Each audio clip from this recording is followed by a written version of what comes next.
إن الله وملائكته يصلون على النبي يا أيها الذين آمنوا صلوا عليه وسلموا تسليما اللهم صل على سيدنا ومولانا محمد معدن الجود والكرم وآلہ وصحبہ وبارک وسلم۔ سارے حضرات درود شریف پڑھیے۔ الصلاۃ والسلام علیک یا رسول اللہ وعلی آلک واصحابک یا حبیب اللہ۔ الصلاۃ والسلام علیک یا نبی اللہ وعلی آلک واصحابک یا حبیب۔ حمد و صلاۃ کے بعد میری آپ حضرات سے گزارش ہوگی کہ آپ سب تشریف رکھیں، فوراً بیٹھ جائیں، اللہ آپ کو جزا دے۔ یہ کیمروں والے بھی بیٹھ جائیں جی، آپ بھی تشریف رکھیں، سیکیورٹی کے دوست، اللہ آپ کو جزائے خیر دے۔ بھائی جان آپ بھی بیٹھ جائیں، اللہ آپ کو برکت دے، تشریف رکھیں۔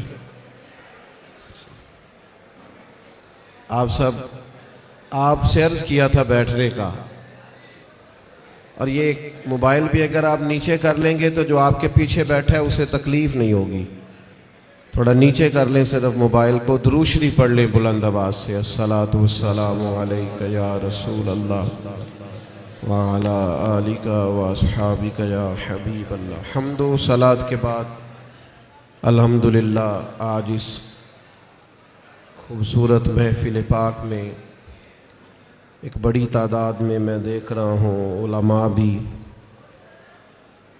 اور دیگر دینی اور روحانی شخصیات بھی جلوہ فراز ہیں۔ اللہ تعالی ہماری اس حاضری کو اپنی بارگاہ میں قبولیت کا شرف عطا فرمائے اور اس محفل پاک کو عقائد کی پختگی، اعمال کی درستگی اور ہمارے گناہوں کی معافی کا سبب بنائے۔ استقبال رمضان المبارک کے تعلق سے آج کی اس بزم نور کا انعقاد ہے۔ اللہ تعالیٰ نے قرآن مجید کے اندر ارشاد فرمایا کہ شہر رمضان الذی انزل فیہ القرآن، فرمایا رمضان کا وہ بابرکت مہینہ ہے جس میں ہم نے قرآن مجید نازل فرمایا ہے۔ میری بڑی آپ سے مؤدبانہ عرض ہے کہ ظاہر ہے مسجد کا بہت احترام ہے، یہ دوست جو ٹھیک کرا رہے ہیں نا سب کو یہ کبھی چھوڑ دینا سارا کام، اطمینان سے بیٹھیں جی، ماشاءاللہ اللہ کا گھر ہے، پیار سے بیٹھے سارے، آپ سب اطمینان سے بس اپنی اپنی جگہ، کوئی کسی کو اگر درست کرنا بھی چھوڑ دیں تو آپ کا اللہ تعالیٰ آپ کو صلہ عطا فرمائے۔ اللہ کے گھر کا احترام زیادہ ہے، پیر مولوی تو آتے جاتے ہی رہتے ہیں، تو آپ اگر تھوڑا خاموشی اختیار کریں گے تو میں بات کر سکوں گا۔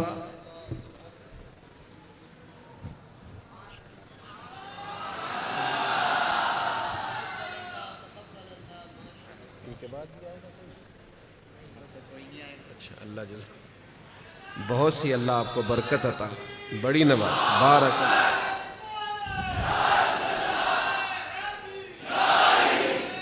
اللہ تعالی جزاک۔ اللہ کریم آپ کو بہترین صلہ عطا فرمائے۔ میرا خیال ہے اس ماحول کو دیکھ کر بہت سارے دوستوں کا یہ والا شکوہ تو مجھ سے اٹھ جانا چاہیے کہ میں بہت ساری جگہوں پہ کیوں حاضر نہیں ہو پاتا۔ اب دوستوں کو جب ہماری وجہ سے تکلیف ہوگی، جس طرح لوگ آزمائش میں بیٹھے ہیں، تو ظاہر ہے اس کا اثر ہوتا ہے طبیعت پہ۔ ہم بڑے چھوٹے لوگ ہیں، اللہ تعالی ہماری خطاؤں سے درگزر فرمائے۔ آپ اطمینان سے مسجد کے بہت زیادہ احترام کو، اللہ کے گھر کے بہت زیادہ ادب کو ملحوظ خاطر رکھیں، اور ویڈیو اتنی ضروری تھی تو مجھے بتاتے، میں صرف ویڈیو بھیجتا۔ میرا تو خیال تھا کہ مجھے آپ سے گفتگو کرنی ہے۔ اللہ تعالیٰ آپ کو بہت سی بہترین برکتوں سے مالا مال فرمائے۔ اللہ تعالیٰ کوئی ایسی بات مجھ سے ہو جائے جو درست نہیں ہے تو اللہ تعالیٰ میری اصلاح بھی کرے اور مجھے معاف بھی فرمائے۔ دو چار باتیں عرض کرنی ہیں، آپ لوگ محبت سے خاموشی سے اگر سماعت فرمائیں۔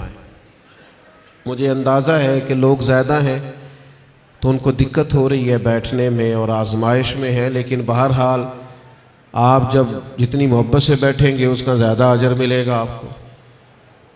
تو رمضان شریف کے تعلق سے چند ایک گزارشات آپ کی خدمت میں عرض کرنی ہے۔ اللہ کریم نے ارشاد فرمایا کہ رمضان وہ بابرکت والا مہینہ ہے جس میں ہم نے قرآن مجید نازل فرمایا ہے۔ میں یہاں آیا تو یہاں میرے لیے خیر کے جملے کہے گئے، اچھے لفظوں سے میرا استقبال کیا گیا، تو ظاہر ہے جو یہاں دوست بات کر رہے تھے وہ معتبر آدمی تھے، اچھے آدمی ہوں گے، تو آپ یقیناً یہ کہتے ہوں گے کہ ہمارے مولانا نے جس کے لیے اعلان جمعے میں کیا ہے اور کتنے سارے لوگ جس کو سننے کے لیے آئے ہیں شاید بڑا آدمی ہو۔ کوئی کسی کے لیے جب استقبالیہ کہتا ہے، اچھے جملے کہتا ہے، تو اس بندے کا اپنا قد جتنا بڑا ہوتا ہے لوگ آنے والی شخصیت کو بھی اسی میں تولتے ہیں۔ اور جناب ہمارے استاد کہہ رہے تھے کہ فلاں آدمی کی بات سننی ہے، وہ ہمارے فلاں بزرگ نے فرمایا کہ فلاں کی بات سننی ہے، اس سے بہت اچھے، بہت گہرے، بہت مؤثر اثرات پیدا ہوتے ہیں۔ یعنی ایک نقیب محفل اٹھ کر اعلان کریں تو بھی بڑی بات ہے، لیکن اگر وہاں کوئی عالم بیٹھے ہوں وہ مائک لے لے کے میں دعوت دیتا ہوں فلاں آدمی کو، اس کا اور گہرا اور عمدہ اور زیادہ اثر ہوگا۔ مثال دی ہے، بات سمجھ میں آ جائے۔ رمضان شریف وہ برکت والا مہینہ ہے جس کے آنے سے قبل خود رسول کریم علیہ السلام نے خطبہ ارشاد فرمایا ہے۔ بخاری میں، مسلم میں، مشکات میں حضرت سلمان فارسی رضی اللہ تعالیٰ عنہ کی روایت موجود ہے۔ فرماتے ہیں نبی کریم علیہ السلام نے شعبان کے آخری دن اور رمضان سے ایک دن قبل ہمیں باقاعدہ خطبہ دیا، باقاعدہ، اور کریم محبوب علیہ السلام نے ہمیں رمضان المبارک کے فضائل سنائے۔ اگر ہم صرف اسی بات کو پیش نظر رکھیں نا کہ رمضان وہ مقدس مہینہ ہے جس کے آنے سے قبل محبوب خطبہ استقبالیہ ارشاد فرماتے ہیں، حضور فضائل بیان کرتے ہیں، ذہن سازی کرتے ہیں، لوگوں کو تیار کرتے ہیں کہ رمضان شریف آ رہا ہے، اور اللہ کے حبیب علیہ السلام نے اس خطبے میں ارشاد فرمایا لوگوں تم پر ایک برکت والا مہینہ سایہ فگن ہونے والا ہے، اور وہ مہینہ ایسا سعادت والا ہے، ایسا برکت والا ہے کہ فرمائے اس میں تم اگر نفل پڑھو گے تو اللہ فرض کے برابر اجر عطا فرمائے گا، اور اگر تم اس کے اندر فرض ادا کرو گے تو اللہ 70 گنا تمہیں اجر عطا فرمائے گا۔ اب بات کو سمجھیں، رکھتے اتنی ہیں فرضوں کی، لیکن اس کا ثواب بڑھ گیا ہے۔ اوقات وہی ہیں نماز کے، لیکن ان کا ثواب بڑھ گیا ہے۔ اس کے لیے جو ضروریات ہیں، جو شرائط ہیں، جو فرائض ہیں، جو واجبات ہیں، جو سنن ہیں، وہ اتنی ہیں، لیکن اس کا اجر بڑھ گیا ہے۔ کیوں؟ اس لیے کہ رمضان المبارک میں اللہ تعالیٰ اپنے بندوں پر رحمت بہت فرماتا ہے، اللہ کی رضا ہے، اس کا فضل ہے، ذالک فضل اللہ یؤتیہ من یشاء، اور اللہ جسے چاہے اپنا فضل عطا کرے۔ محض اللہ کا فضل ہے کہ اس نے نوافل کا ثواب فرائض کے مطابق برابر کر دیا اور فرائض 70 گنا بڑھا دیے۔ اب سمجھنے کی بات ہے، سمجھنے کی، کہ کسی شخص کو کسی چیز پر زیادہ نفع مل رہا ہو تو وہ توجہ کرتا ہے، وہ پھر باقی کاموں پر وقت نہیں لگاتا۔ وہ کہتا ہے چونکہ مجھے اب اس کام میں زیادہ، آپ 3 4 5 بزنس کرتے ہو تو جو بزنس آپ کو زیادہ نفع دے رہا ہو، جو زیادہ منافع بخش ہو، آپ اس کو زیادہ وقت دیتے ہیں، اور جس میں ذرا کم آمدن ہو آپ کہتے ہیں یار یہ ثانوی حیثیت کا کام ہے۔ اس کو کیا کرتے ہیں لوگ دوسرے یا تیسرے درجے پہ رکھتے ہیں، نفع بخش کام نہیں چھوڑتے، خود جا کے اس کاروبار پہ بیٹھتے ہیں جس کا نفع زیادہ ہو۔ اللہ کے حبیب صلی اللہ تعالی علیہ وسلم نے اپنی زبانیں فیض ترجمان سے خود رمضان کے فضائل بیان کیے اور بتایا کہ یہ تمہارے لیے نفع بخش اور سعادت افروز لمحات ہیں، اور عبادت پر ثواب بڑھ رہا ہے۔ کرنا کیا ہے کہ باقی کاموں کو ثانوی حیثیت دینی ہے اور رمضان کی برکات کو ذرا پہلے درجے پہ رکھنا. ہمارے ہاں یہ ہوتا ہے کہ سارے کام ہی رمضان میں ہوتے ہیں. کپڑے بھی رمضان میں خریدنے ہیں، درزی کے پاس بھی رمضان میں جانا ہے، جوتے خریدنے بھی رمضانوں میں جانا ہے. صحابہ کرام علیہم رضوان اللہ کے حبیب علیہ السلام کی مزاج کو بخوبی جانتے تھے. حضور کا باقاعدہ خطبہ دینا رمضان کی فضیلت میں، اور باقاعدہ اللہ کے محبوب علیہ السلام کا صحابہ کی توجہ مبذول کرانا، تو وہ سمجھ گئے. اب احوال میں لکھا ہے صحابہ کے کہ وہ کیا کرتے، اپنے سارے کام شعبان میں ختم کر لیتے، لین دین کا حساب بھی شعبان میں کر لیتے، اور جب رمضان آتا تو پھر وہ سارا وقت عبادت کو دیتے. پھر وہ سارے اوقات مرتب کرتے کہ وہ اپنا وقت اللہ تعالیٰ کی یاد میں گزاریں گے، نوافل میں گزاریں گے، عبادات میں گزاریں گے، اعتکاف میں گزاریں گے. کرنے کا کام یہ ہے کہ ہم ذہنی طور پر تیار ہوں، ہمارا مزاج بنے. توجہ ہے آپ کی میری بات پر؟ آپ زیادہ غور فرمائیے کیا عرض کر رہا ہوں.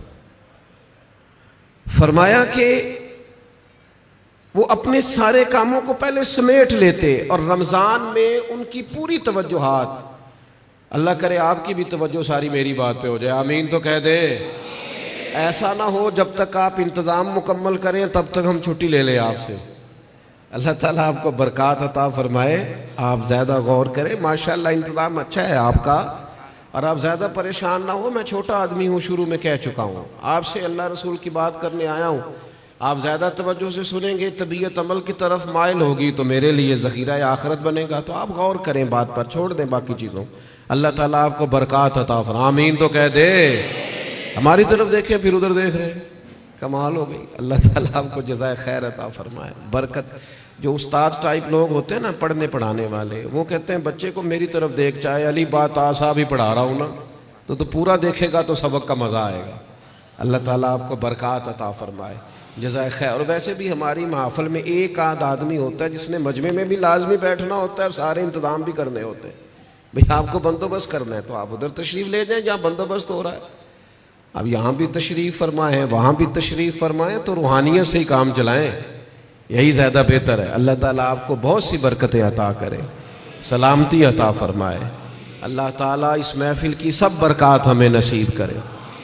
تھوڑی تقریر کرنے والا آدمی ہوں تو چاہتا ہوں کہ سارا کام محفل کو درست کرنے میں ہی نہ لگ جائے، کچھ بات بھی ہو جائے. تو اگلی بات یہ ہے کہ رمضان میں کرنا کیا ہے، عبادات کون کون سی ہم نے زیادہ کرنی ہے. سب سے پہلے تو یہ سمجھ لیں کہ روزہ دار کا سارا وقت ہی عبادت میں ہے. اسے کہا گیا ہے کہ روزہ تیرے لیے ڈھال ہے. روزہ رکھنا بھی ہے، رکھنے کے بھی فضائل ہیں. محبوب فرماتے اللہ تعالیٰ اور اس کے فرشتے سحری کھانے والوں پر رحمتوں کا نزول فرماتے ہیں. نہیں آپ کھانا ہی کھا رہے ہیں لیکن کھانا کھاتے کھاتے آپ پر رحمت ہو رہی. اور حضور علیہ السلام نے فرمایا، اور ہمارا اور دیگر مذاہب والوں کا فرق یہ ہے کہ ہم سحری کھاتے ہیں اور وہ بغیر سحری کھائے روزہ رکھتے ہیں. یعنی سحری کھانا، اس کو اللہ کے محبوب علیہ السلام نے کتنا درجہ عطا فرمایا. اب آپ نے روزہ رکھ لیا، روزہ ڈھال ہے، اس کو رکھنا بھی ہے اور اس کی حفاظت بھی کرنی. تھوڑا سا اپنے آپ کو رمضان المبارک میں بدلنا ہے، روٹین کا کام نہیں کرنا. آپ نے روزہ رکھا ہے، اب آپ کو اس روزے کا محافظ بننا ہے. اس کے لیے کیا کریں گے؟ اپنے آپ پر ذرا پابندی لگائیں گے. حضور علیہ السلام کی خدمت میں کچھ خواتین حاضر ہوئی تھی کہ ہم روزے دار ہیں، تو فرمایا تم نے تو غیبت کی ہے، مردہ بھائی کا گوشت کھایا ہے، کہاں رہا تمہارا روزہ؟ جب تک کوئی جھگڑا نہ کرے، جب تک کوئی غیبت نہ کرے، اتنی دیر تک تو اس کا روزہ ڈھال ہے. لیکن اگر کوئی یہ کام کرتا ہے تو اس کا لازمی نتیجہ یہ نکلتا ہے کہ وہ اپنے روزے کی برکات کو ضائع کرتا ہے.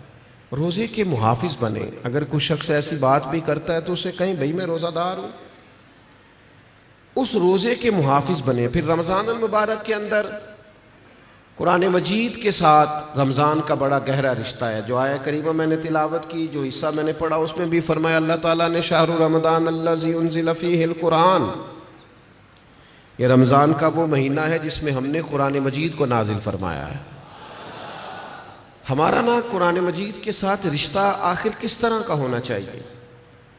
اللہ کا فضل ہے، رمضان کے اندر آپ کو بہت حفاظ ملیں گے. اب ایسا نہیں ہے کسی جگہ کہ کوئی شخص یہ کہے کہ ہمیں قرآن مجید سننا تھا تراویح میں لیکن ہمیں حافظ نہیں ملا. یہ ہو سکتا ہے کسی حافظ کو مسجد نہ ملے، یہ ممکن ہے سنانے کا موقع نہ ملے، لیکن اللہ کا یہ احسان ہے کہ ایسا کوئی شخص نہیں. حفاظ بڑے ہیں، قراء بڑے بڑے اعلیٰ ہیں، قرآن مجید کے عالم، ترجمہ کرنے والے، تفسیر بیان کرنے والے، سمجھانے والے بڑی تعداد رکھتے ہیں.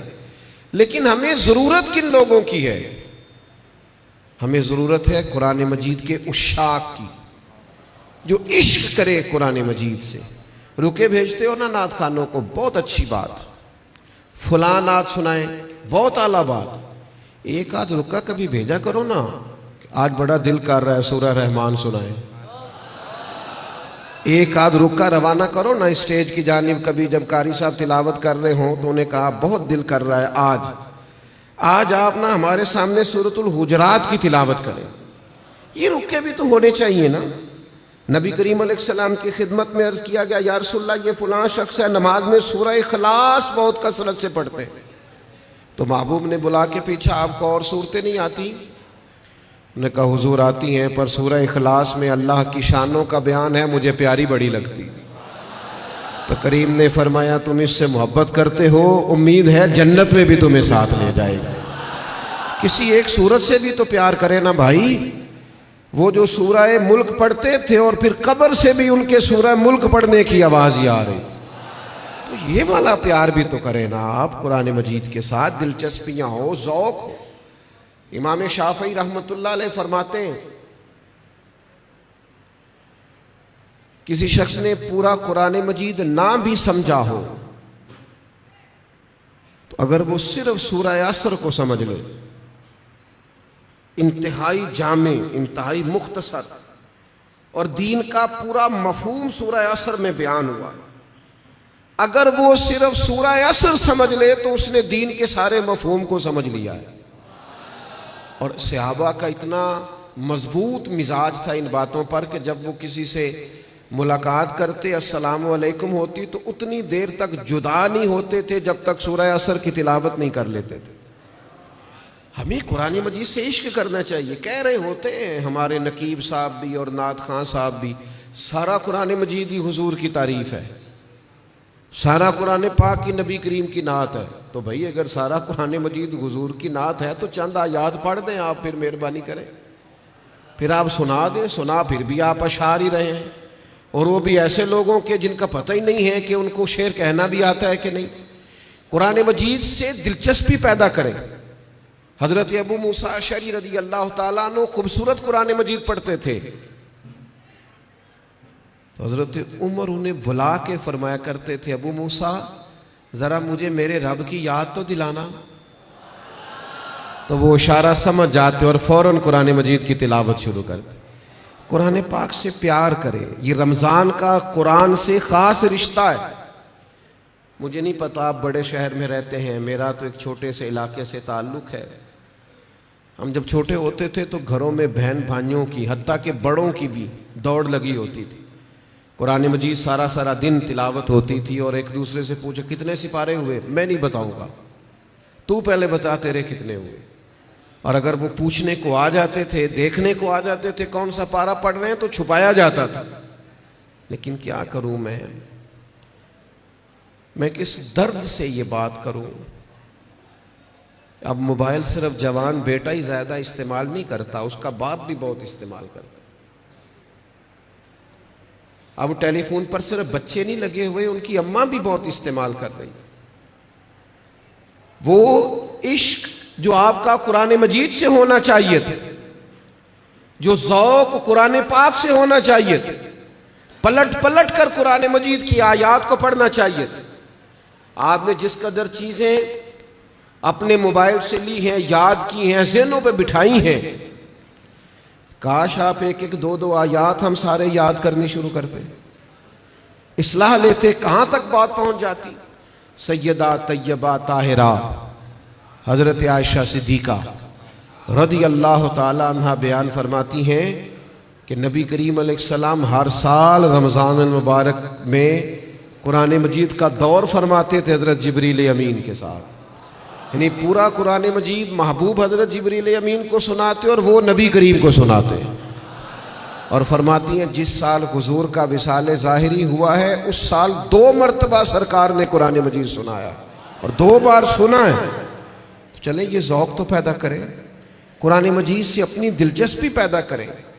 2 سپارے تو قرآن مجید کے روز ہمیں پڑھنے چاہیے۔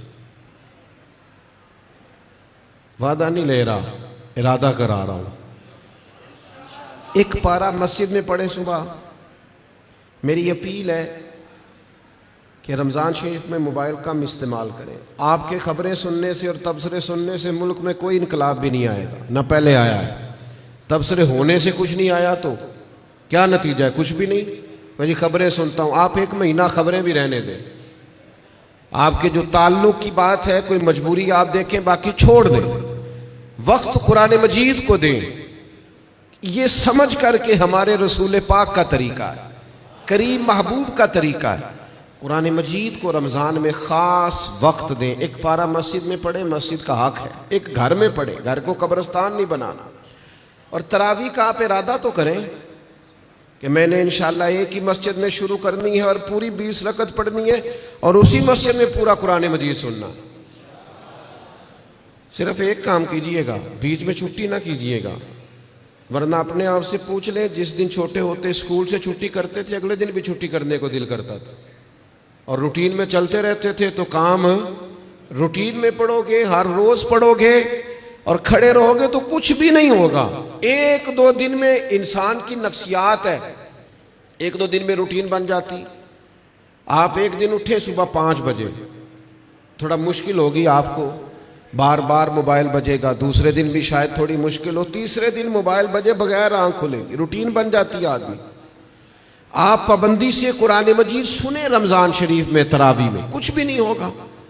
بہت گرمی ہوتی ہے، بہت مشکل ہوتی ہے، اور خدا کے بندو، جو قوم کئی گھنٹے امیگریشن کی لائنوں میں لگی رہتی ہے، جو پاسپورٹ اور شناختی کارڈ کے دفاتر میں کھڑی رہتی ہے، وہ قرآن مجید کے لیے کھڑا ہو کے تو دیکھے اللہ کی رحمت کتنی نازل ہوتی ہے۔ وہ کوشش کرے تو صحیح۔ ہاں کوئی شرعی عذر ہے، کسی کو کوئی ایسی تکلیف ہے، بیماری ہے، معاملہ الگ، قرآن مجید سے اپنا ذوق پیدا کریں۔ ہمارے ایک استاد صاحب تھے، پیر سید مراتب علی شاہ صاحب رحمۃ اللہ علیہ، حضور شیخ الاسلام خواجہ قمر الدین سیالوی کے وہ خلیفہ تھے، اور حضرت محدث اعظم پاکستان رحمۃ اللہ علیہ کے شاگرد تھے۔ تو میں نے ان کو دیکھا کہ وہ جب بہت ضعیف ہو گئے تھے، اس حالت میں بھی وہ بہت عرصہ انہوں نے خود قرآن مجید سنایا، تو وہ حافظ کے پیچھے کرسی پہ بیٹھتے تھے۔ بہت بڑھاپا تھا، ظاہری طور پر کمزوری تھی، پر جو قرآن مجید سے ان کا پیار تھا وہ بڑا انوکھا تھا۔ قرآن مجید سے محبت پیدا کریں، ذوق پیدا کریں۔ اور میں آپ سے عرض کروں، آپ کا جو بچہ بڑا چھوٹا ہے نا، 2-2.5 سال کا ہے، بچی بڑی چھوٹی ہے، آپ قرآن مجید لے کے گھر میں بیٹھ جائیں، انشاءاللہ وہ بھی پارہ لے کے آپ کے قریب آ کے بیٹھ جائیں گے۔ آپ یہ کریں، آپ دیکھیں انقلاب آتا ہے۔ تیسرا کام جو ہم نے رمضان شریف میں کرنا ہے، وہ ہے ایک دوسرے کا خیال رکھنے کا کام۔ رمضان غمخواری کا مہینہ ہے، اپنے اخراجات کم کریں، اپنے ارد گرد خیال کریں۔ حضرت عبداللہ ابن عمر رضی اللہ تعالیٰ عنہ فرماتے ہیں کہ حضور تو ہمیشہ ہی بانٹا کرتے تھے، پر رمضان میں جو نبی پاک کی سخاوت ہوتی تھی، حضور اس طرح بانٹتے کہ دونوں ہاتھوں سے تقسیم فرماتے۔ رمضان المبارک میں سخاوت کا مزاج بدلیں۔ ہمارے ہاں بھی سخاوت ہوتی ہے، آپ کا نہیں مجھے پتا، ویسے ہمارے ہاں آئمہ مساجد کو جو جوڑا دیا جاتا ہے نا سوٹ سینے کے لیے، وہ 27ویں رمضان کو باز لو۔ آپ کے ہاں کب دیتے ہیں؟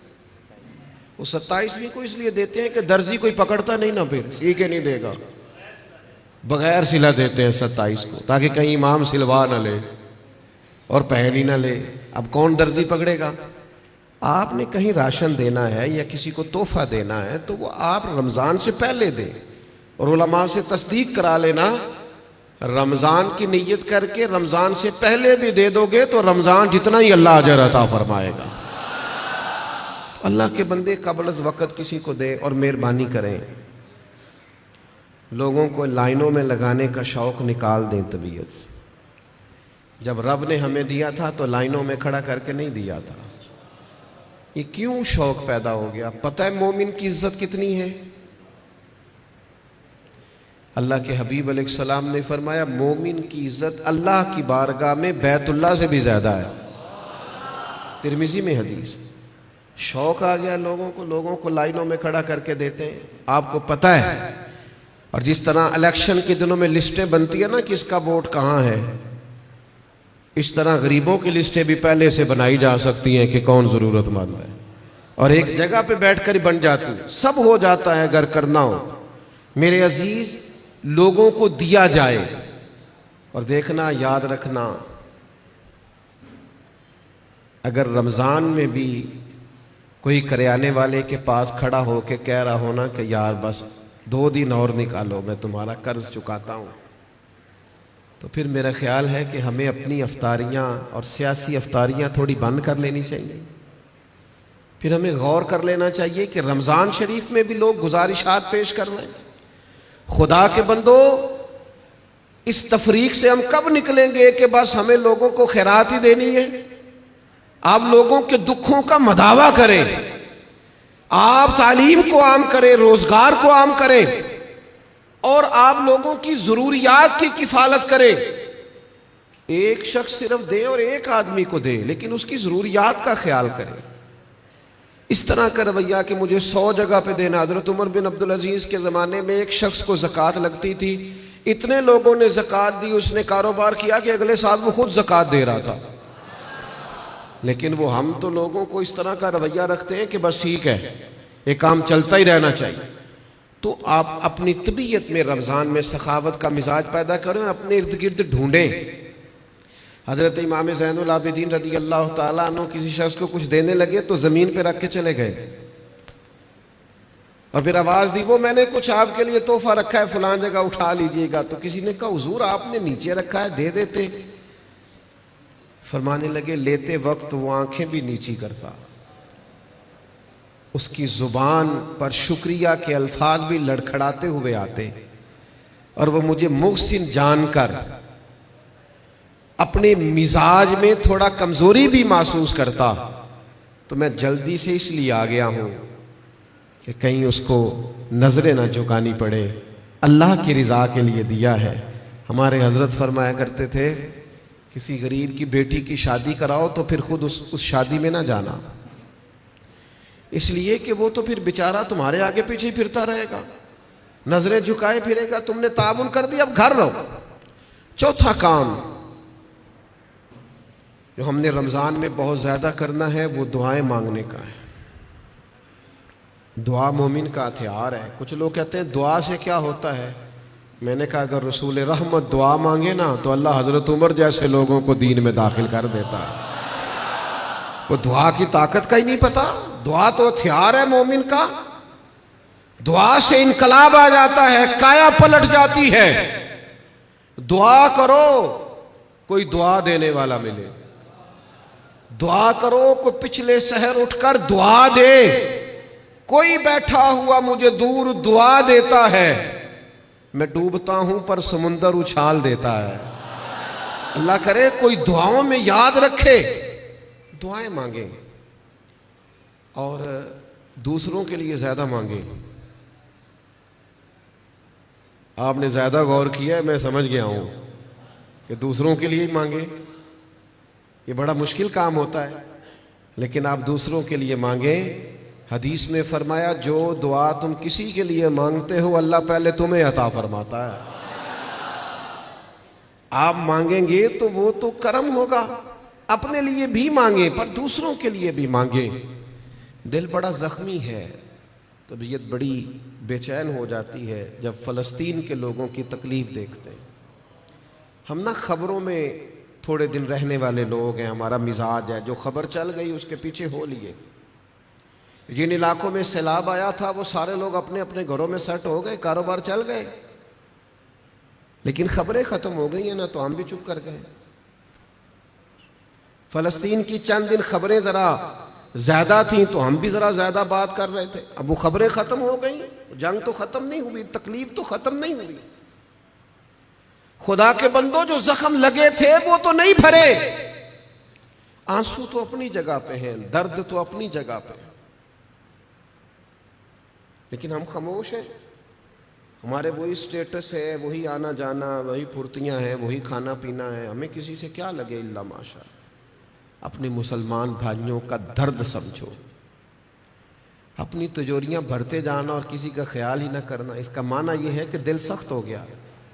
اللہ کے پیارے حبیب علیہ السلام سے ایک شخص نے پوچھا تو حضور دل سخت ہو گیا، فرمایا کوئی یتیم ملے نا، اس کے سر پہ ہاتھ پھیرا کر، اللہ تیرے دل کو نرمی عطا کر دے گا۔ ان پر دیکھیں، میں بات سمیٹنے لگا ہوں۔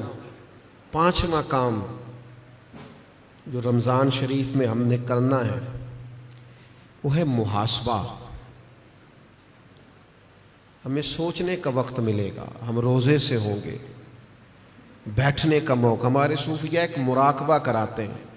اب تو خیر ہم جو صوفیہ کی جماعت ہیں، ہمیں بھی طرز کا نہیں پتا کہ صوفیہ کا اصل طریقہ کیا ہے، نہ ہمارے ہاں وظائف پڑھنے کا وہ رواج ہے، نہ اکیلے میں بیٹھ کے کچھ دیر مراقبے کی وہ کیفیات ہیں، نہ دعا اور مناجات اور وہ اکیلے کی عبادتیں تنہائی کی، دوسروں سے کٹ کے اللہ کو یاد کرنا، تھوڑی دیر کے لیے کرنا لیکن تنہائی میں۔ ہمارے ہاں جو چیز بھی ہوتی ہے وہ چونکہ زیادہ تر اجتماعی ہوتی ہے، تو اجتماعی چیزیں زیادہ تر فیس بک پہ ہوتی ہیں، تو پھر وہ اس کی وہ کیفیت نہیں رہتی، وہ ذوق نہیں رہتا۔ آپ رمضانوں میں تھوڑا اکیلے بیٹھیں، تھوڑا تنہائی میں وقت گزاریں۔ غار حرا میں تنہا بیٹھنا بھی تو نبی کریم کا طریقہ ہے۔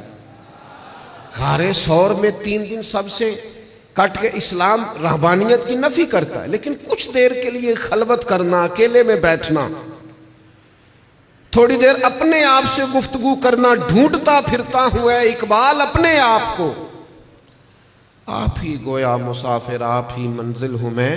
زمانہ بیت گیا، ہم نے اپنے آپ سے بات ہی نہیں کی۔ اپنے آپ کو بھی تو کٹہرے میں لانا ہے نا، اپنے آپ سے بھی تو کئی سوال پوچھنے والے ہیں نا، اپنے آپ سے بھی تو بات کرنی ہے نا کہ میاں تیرے اوپر اللہ کی نعمتیں کتنی ہیں اور تیری محنت کتنی ہے، حساب دے۔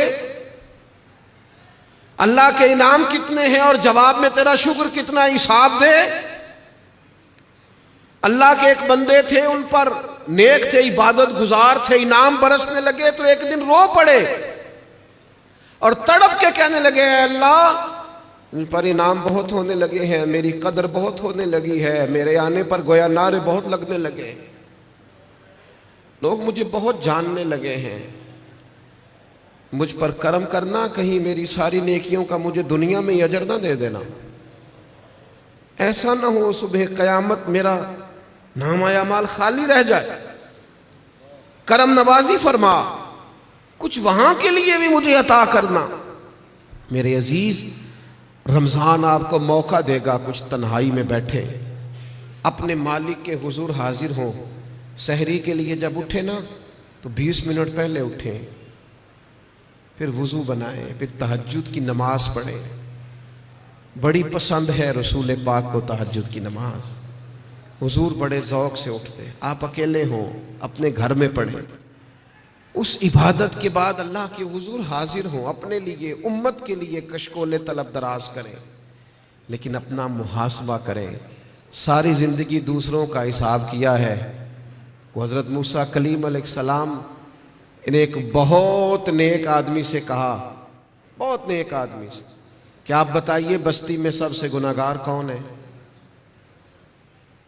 تو اس نیک آدمی نے اپنے گلے میں رسی ڈالی اور حضرت کلیم کے ہاتھ میں تھما کے عرض کرنے لگے، حضور کچھ لوگوں کا مجھے خیال تھا کہ شاید ان میں کچھ غلطیاں ہوں، پر ان کی غلطیوں کا مجھے صرف شک تھا، اپنی غلطیوں کا تو مجھے یقین ہے نا، تو مجھے طے ہے نا میں نے کی ہے۔ تو میں ہوں سب سے بڑا گناہگار. تو آپ فرمانے لگے پتہ تمہیں درجہ کیوں ملا؟ یہ تمہاری جو عاجزی ہے اسی نے تمہیں درجات عطا کی. اپنے آپ سے تو مدتوں ہو گئے ہم نے اپنے آپ سے کبھی بات ہی نہیں کی. ہم تو دوسروں کی تربیت اور اصلاح کر رہے ہیں, اپنے آپ سے تو کبھی گفتگو ہی نہیں کی. کچھ وقت اپنے آپ کو دیں, اپنے ساتھ کلام کریں. بزرگوں کے طریقے تھے کہ وہ کچھ لمحے رات کو تنہائی کرتے, اللہ کے حضور حاضر ہوتے, وقت بتاتے. ہم سارے اب مجالس کے, محافل کے, آنے جانے کے, اٹھنے بیٹھنے کے قائل ہیں, اکیلے آئے ہیں دنیا میں. جب جانا ہے تو پھر اکیلے جانا ہے. قبر سے لے کر قیامت کے قائم ہونے تک تنہا رہنا ہے.